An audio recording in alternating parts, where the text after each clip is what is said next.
he's going to be a factor for a while. It's so funny because, you know, he was just this knucklehead. I knew him before he was, you know, a president. He was just a guy who was chasing girls. You know, every time you went out, he'd come over and be like, "What's the name of that girl?" You know, that's all he was.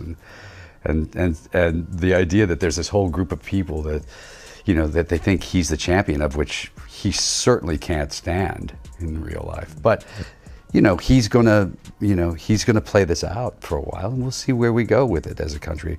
My hope is we have a little better sense than to do that again. My hope. Donald Trump, you never see him around strong, intelligent women, ever. George Clooney and Mark Cuban just pulled off the ultimate power move, hitting Trump where it hurts most: his ego. Clooney, the Hollywood A-lister with a razor-sharp wit, and Cuban, the billionaire entrepreneur who never minces words, joined forces to deliver a takedown so brutal that even Trump's signature spray tan might have paled a little. Was this about business, politics, or just two heavyweights enjoying a well-earned roast? Whatever the case, Trump's reaction was pure gold. I can't even tell you how many people, right? People I know, right, that he's ripped off. I mean, there's been a lot of alleged issues with contracts. No, I'm telling you about, I'm telling you people I know, right? He, like Barbara Corcoran, she said something about this from Shark Tank, right? Mm-hmm. He hired her, or asked her to sell a bunch of condos in a new building that he put up. And she did. Sold everything she asked. He offered her $4 million. He wouldn't pay her. She had to sue him just to get her money. But how does somebody benefit by behaving like that? Like as a... When that's the only way you know? I mean, he was born rich, right? He's never had to find his... I didn't think people would vote for someone who was so deeply flawed, you know? I mean, I know Donald Trump, you know? I mean, that's the thing is people, you know, I have his phone number in my phone book. He was the guy that came to the bars and asked me about which cocktail waitress was single. He's conned so many people I personally know. Cuban fired off. And I'm not talking about speculation. I know people he's stiffed. Take Barbara Corcoran from Shark Tank. He hired her to sell condos in one of his developments. She did the job, sold them all, and he owed her $4 million. Guess what? He refused to pay. She had to take him to court just to get her money. Clooney didn't hold back either. How does someone like that even function? He was born into wealth, never had to grind, and yet he's left behind a trail of unpaid bills and broken promises. I honestly didn't think people would vote for someone so transparently flawed. Not going to be a President Donald Trump. That's not going to happen. It's not going to happen because we're not going to be used. Fear is not going to be something that we're going to, that's going to be what drives our country. We're not going to be scared of Muslims or immigrants. But he's done nothing for the small business person, right? You hear Kamala Harris talking about efficiency when it comes to starting a business. You hear Kamala Harris talking about raising the deduction from $5,000, which is a meaningless number these days in starting a business, to $50,000, right? You hear her talking about child tax credits with if you're starting a business and you can pay for childcare for, you know, your children or child, that allows you the freedom to go start a business, right? So she's talked over and over again about the economic opportunities that she's trying to create for small to medium-sized business. And she's just used the term entrepreneurs and founders over and over again. You haven't heard that from Donald Trump at all, whether he was in office or since then. That's just not in his DNA. I asked a question on Twitter, had he ever invested in a startup or a company that didn't involve any of his relatives? I mean, I've known Trump for years. He was that guy hanging around bars asking which cocktail waitress was single. Before we get into the real fireworks, hit that like button and subscribe, because this is the kind of drama you don't want to miss. Clooney and Cuban taking on Trump is like watching two chess grandmasters face off against someone who thinks Monopoly and checkers are the same game. Clooney, with his effortless charm and the ability to make a cup of coffee sound like a once-in-a-lifetime experience, didn't just throw a jab. He delivered a monologue so sharp, it probably rattled the chandeliers at Mar-a-Lago. There will never be a President Donald Trump, Clooney declared. It's not happening. We're not going to let fear run this country. We're not going to be scared of immigrants, Muslims, or anyone else he tries to use as a scapegoat. Cuban, meanwhile, tore into Trump's failure to support small businesses. Look at Kamala Harris. She's actually pushing for real, actionable policies. She wants to raise the startup tax deduction from $5,000, ridiculously low, to $50,000. She's advocating for child tax credits so entrepreneurs can afford childcare while launching their businesses. That's real leadership. What's Trump done? Nothing but make empty promises. With Clooney and Cuban dismantling Trump's credibility piece by piece, this wasn't just a takedown. It was a masterclass. And Trump's reaction? Let's just say if there was ever a moment his golden throne wobbled, this was it. Business leaders love talking about entrepreneurs and founders, but you won't hear those words from Donald Trump. Before, during, or after his time in office, that's just not in his DNA. So, I threw out a question on Twitter. Has Trump ever invested in a startup or business that wasn't tied to his own family? Enter Mark Cuban, sharp, methodical, and allergic to nonsense. Unlike someone who somehow managed to go bankrupt in industries that practically print money, Cuban built his empire from scratch. So when he breaks down Trump's so-called business genius, it's game over before it even starts. Trump is a big fan of yours, but he posted in July, now fake movie actor George Clooney is getting into the act. He's turned on Crooked Joe. What does Clooney know about anything? Should get out of politics and go back to television. Movies never really worked for him. Mark Cuban has suggested you don't surround yourself with strong, independent, intelligent women. What is your message to women?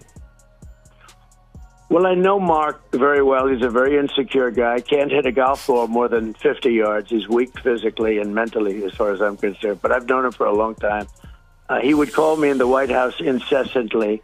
And finally, I just couldn't take his calls anymore. And then he went over to the other side.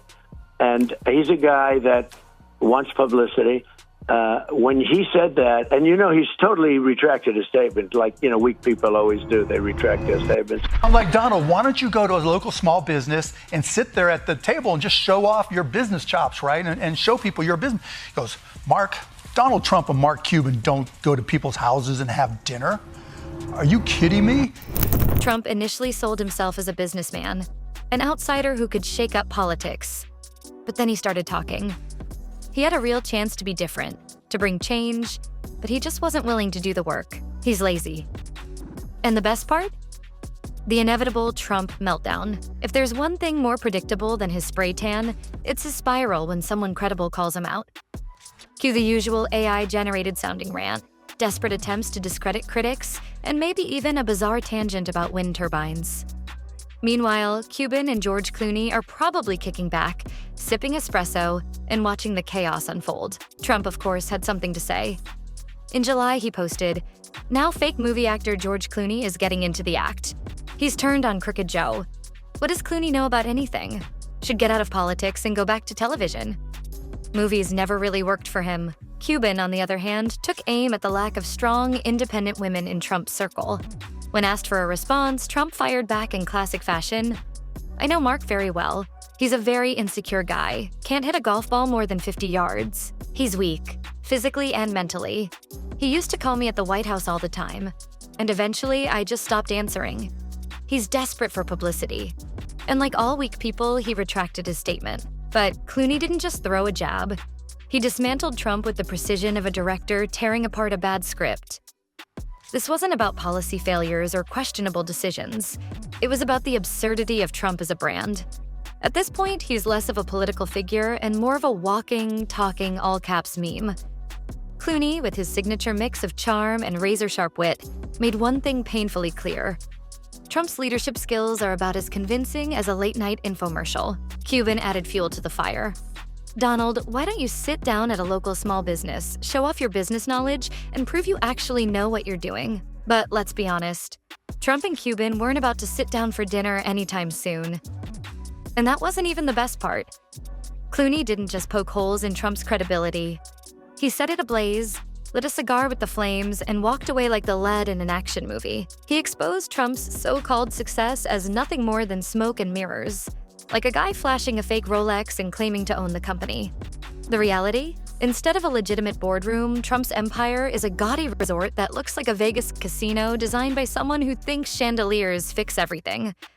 Clooney didn't just question Trump's business acumen, he obliterated it. Meanwhile, Mark Cuban wasn't just talking, he was delivering cold, hard facts. If Clooney is the charismatic lead in a high-stakes heist film, Cuban is the mastermind meticulously counting every last dollar to make sure the job was worth it. And when he dissected Trump's so-called business empire, He did it with the brutal efficiency of someone who actually knows what they're doing. Cuban has built companies, owned sports teams, and turned investments into real profit, not just played a businessman on TV. And when he ran the numbers on Trump's legacy, the results were ugly. Asked to sum up Trump in 5 words, Cuban didn't even need that many.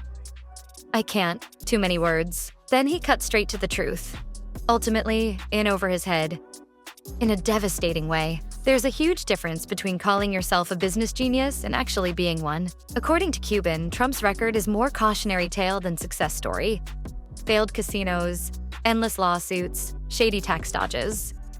Cuban laid it all out, making it painfully clear that Trump's business empire wasn't built on brilliance but on duct tape, wishful thinking, and the occasional government bailout. And let's not even get started on the whole university scam. If that's a business strategy, then selling air guitars as real instruments should be considered innovation. Of course, Trump wasn't going to take this lying down. No, he fired back in the most predictable way possible. Loudly, incoherently, and with the kind of Twitter logic that makes you wonder if autocorrect is actively trying to quit his phone. He tried downplaying Clooney's career, a bold move considering Clooney is one of the few actors who can make a coffee commercial feel like high art. And as for Cuban, Trump attempted to question his business acumen, which is hilarious coming from a guy who treats bankruptcy like a seasonal tradition. Someone like Donald Trump doesn't use his platform for anything good, Cuban pointed out. He vilifies people to help himself politically? That's straight out of the Roy Cohn playbook. Demonize, and never give credit to anyone else. It's the opposite of good leadership, the opposite of good character, the opposite of being ethical. Then came the knockout punch. I've known him for 25 years. We were never best friends, but he is the most unethical, dishonest person I have ever done business with. The best part? Clooney and Cuban didn't even have to break a sweat. No social media meltdowns, no wild rants. Just 2 men with real confidence laying out the facts and letting the truth do the heavy lifting. Meanwhile, Trump was out here throwing a tantrum like someone dared to suggest his golf course wasn't the best in the world. And that's exactly why this stings for him. Love them or hate them, Clooney and Cuban are self-made. Their success comes from talent, intelligence, and actual hard work. Things Trump pretends to have mastered but never actually put in the effort to achieve. Clooney didn't inherit a Hollywood empire. He hustled, took risks, and climbed his way to A-list status through sheer determination. Cuban didn't rely on family wealth. He made smart moves, built companies, and turned his fortune into something real. And Trump? His biggest claim to fame is convincing people that slapping his name on a building magically increases its value. They're looking for voices, they're looking for passion, Clooney pointed out.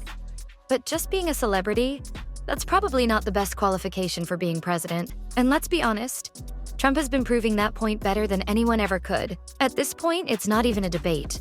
It's an intellectual knockout. Clooney and Cuban weren't just taking shots at Trump. They were peeling back the layers of the illusion. And that's the thing about Trump.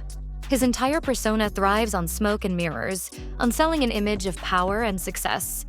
But when actual self-made success stories start pointing out the cracks in his gold-plated facade, the whole empire suddenly looks less like a palace and more like a house of cards. And the funniest part? Even if Trump's supporters refuse to admit it, deep down they know. They can stomp their feet, shout outrage, repeat the same excuses. But put Cuban and Trump side by side and the difference is painfully obvious.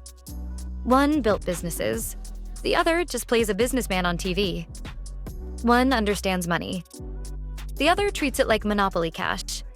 One makes strategic, calculated moves. The other, rage posts at 3 a.m. about people who wouldn't even acknowledge him at a dinner party. The Democrats can't sell the way Trump can sell, Cuban once said. If you gave them a dollar bill and told them to sell it for 50 cents, they'd form a committee, hire consultants, and still have no idea how to do it. If you handed it to Trump and said, sell this for $2, he'd find a way. Clooney and Cuban didn't just criticize Trump. They handed him a reality check. And the best part? They did it with the effortless confidence of men who actually know what they're talking about. Meanwhile, Trump responded the only way he knows how. Loudly, desperately, and with the kind of energy that screams, please still take me seriously. At the end of the day, this isn't just another celebrity spat. It's the difference between real success and manufactured bravado. Between men who built something meaningful and a man who built a brand based on illusion. Clooney and Cuban know exactly who they are, what they've accomplished, and what they stand for. Trump, on the other hand, is still out here trying to convince the world that the guy who spent decades hosting a reality show is somehow a political mastermind. In my career, I've learned a lot about business, including how tariffs work, Cuban once said. Now, let me ask you something. Do you know anyone who doesn't understand tariffs? We all know where this is going. Then there's the other guy, the one with the absolutely wild idea that slapping a 60% tariff on everything from China is some kind of financial masterstroke. The same guy who swore Mexico would pay for the wall. Spoiler alert, did Mexico pay for that wall? Not a chance. And that's where the real humor kicks in. Unlike a certain former reality TV star who treats bankruptcy like a seasonal event, Cuban understands what true success looks like. He didn't inherit a fortune just to squander it. He built his wealth from scratch. When he talks business, it's not just hot air and a golden elevator. He actually knows what he's doing. That's why his breakdown of Trump's so-called financial empire hits like a sledgehammer. There's a reason Cuban's name is tied to tech innovation, media empires, and sports franchises, while Trump's is attached to lawsuits, failed ventures, and overpriced stakes. Cuban never had to slap his name on cheap vodka or a fake university to stay relevant. His work speaks for itself. Meanwhile, Trump keeps reinventing himself like a bad reboot of a show nobody asked for. He says things off the top of his head that tend to be ridiculous, if not outright insane. Cuban once said, "Now Trump's getting involved in price caps and controls, more than even self-proclaimed socialist Bernie Sanders." That alone tells you how far off the rails things have gone. Then there's the credibility factor. Cuban can walk into any boardroom, sports arena, or Silicon Valley summit and be taken seriously. Trump? Well, let's just say his biggest supporters seem to think multiple bankruptcies is a masterclass in business strategy. Cuban knows that real success isn't about shouting the loudest. It's about delivering results. Something Trump struggles with, unless those results involve running a company into the ground. And of course, Trump's response had all the grace of a toddler throwing a tantrum in a supermarket. The man simply can't resist a feud, especially with people who have actually built something without plastering their names on every surface like a desperate high schooler tagging their locker. His rebuttal? Classic Trump. Loud, defensive, and packed with enough incoherent detours to make you wonder if he even read what was said about him. He took shots at Clooney, probably dismissing him as just another Hollywood elite because in Trump's world, talent, intelligence, and global respect are somehow weaknesses. And when it came to Cuban, you can bet he tried to spin some bizarre claim about being the real billionaire, conveniently ignoring the fact that Cuban doesn't spend his days glued to social media, desperately seeking validation. At the end of the day, this isn't about politics.